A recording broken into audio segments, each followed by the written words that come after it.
بسم اللہ الرحمن الرحیم۔ السلام علیکم۔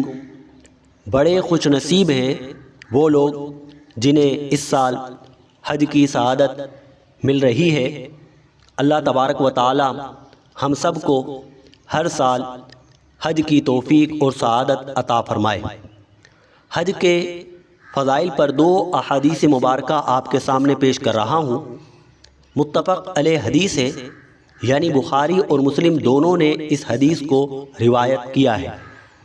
متفق علیہ اس حدیث کو کہا جاتا ہے جو بخاری اور مسلم دونوں کتابوں میں موجود ہو۔ رسول اللہ صلی اللہ تعالی علیہ وآلہ وسلم نے فرمایا، حج مقبول کا بدلہ جنت ہے۔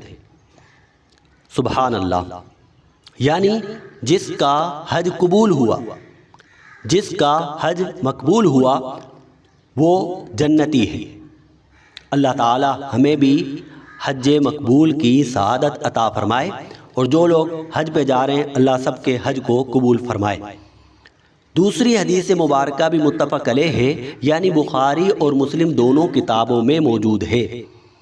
فرمایا، جو شخص بیت اللہ کا حج کرے، عورت کے ساتھ جماع بھی نہ کرے، احرام کی حالت میں جماع کرنا منع ہوتا ہے، وَلَمْ يَفْسُقْ، اور گناہ بھی نہ کرے، وہ حج سے ایسا لوٹتا ہے جیسا کہ اسے اس کی ماں نے جنا۔ یعنی جب بچے کی پیدائش ہوتی ہے گناہوں سے بالکل پاک ہوتا ہے، تو حج کرنے والا جو حج کو گیا ہے اور وہاں گناہ نہیں کیا،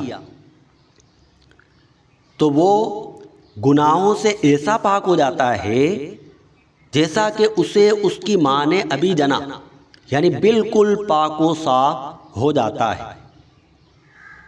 سبحان اللہ۔ وآخر دعوانا ان الحمد للہ رب العالمین۔